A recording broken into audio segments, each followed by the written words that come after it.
Halo teman-teman, kembali lagi bersama channel Wah Waktunya Bahas Anime dan Manga.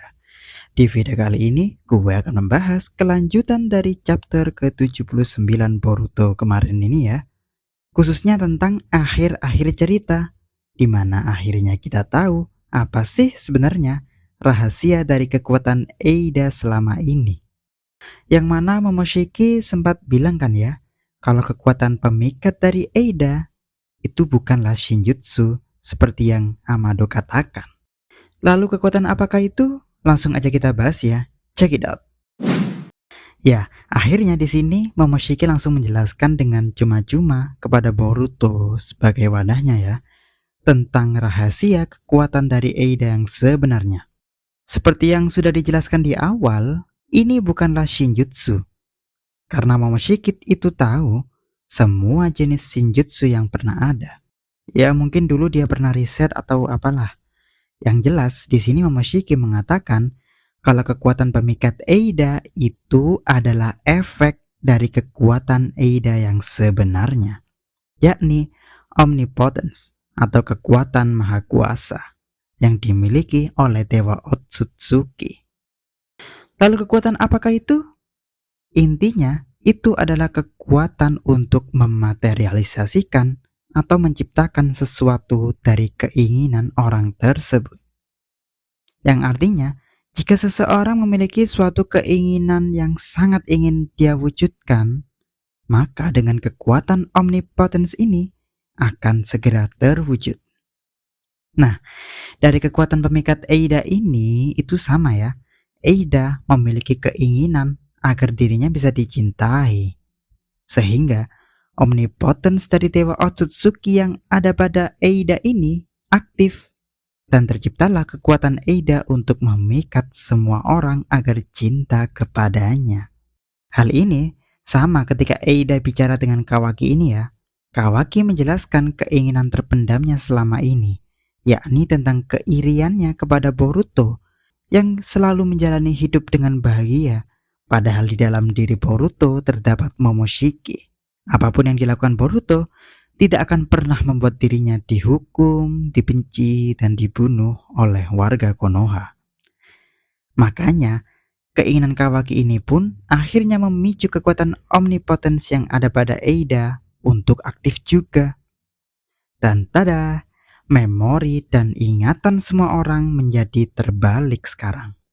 Bahwa Kawaki sekarang adalah anak Hokage dan Boruto adalah penjahatnya. Terlebih lagi ya setelah Kawaki juga melebih-lebihkan dan menyuruh Eida untuk mengubah ingatan mereka dengan mengatakan Naruto dibunuh Boruto. Bukan dicycle ya seperti yang sebenarnya terjadi. Yang mana di sini akhirnya fix Kawaki adalah villain dari Boruto karena dia mau memfitnah dan berbohong demi keinginannya bisa tercapai.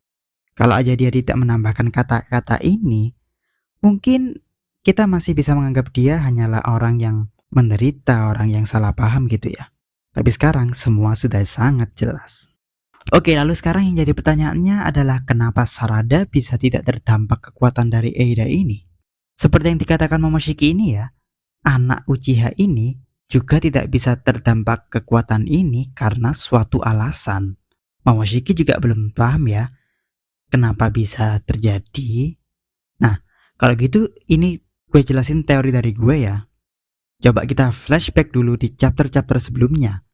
Ketika Eida mengajak Sarada dan Sumire untuk curhat-curhatan ini. Di mana Eida menjelaskan keinginan terpendamnya untuk memiliki teman sejati, bukan yang palsu. Sehingga pada kesempatan ini Sarada dan Sumire secara ajaib tidak terkena sihir pemikat Eida. Alasannya ya ini, kekuatan omnipotence Eida aktif juga. Keinginan Eida terkabul, dia akhirnya bisa mendapatkan teman sejati dalam diri Sarada dan Sumire. Orang-orang baik yang mau berteman dengan siapapun. Terkabul deh, mereka tidak terkena kekuatan pemikat Eida. Dan pada saat itulah juga ya, Momoshiki akhirnya paham esensi atau rahasia dari kekuatan pemikat Eida itu sebenarnya apa. Ternyata jawabannya ini ya, Shinjutsunya bukan pemikat segala orang, tapi Shinjutsu Omnipotence dari Dewa Otsutsuki untuk mematerialisasikan keinginan terpendam menjadi terwujud. Ya walau Eida sendiri karena cuma manusia setengah cyborg jadinya nggak bisa mengontrol kekuatan ini secara penuh. Dan kemungkinan inilah yang menyebabkan Kawaki jadi bisa terkabul keinginannya, bukan dari kehendak Eida. Oke, balik lagi, lalu apa hubungannya dengan sekarang ini? Kenapa Sarada terlihat sebagai satu-satunya orang yang kebal terhadap kekuatan pembalik ingatan Eida ini? Ya karena ketika Sarada mencoba berdialog dengan Kawaki ini ya, Sarada menjelaskan bahwa dirinya adalah Hokage masa depan yang siap melakukan segalanya demi kepentingan semua orang. Mirip dengan cita-cita Naruto yang mau untuk negosiasi atau mengobrol dengan siapapun termasuk musuhnya sekalipun.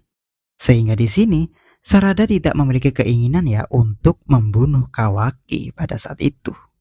Maka ketika Eida membalikkan ingatan semua orang, Sarada kenapa nggak bisa terpengaruh? Ya karena dari awal dia tidak berniat untuk memusuhi Kawaki.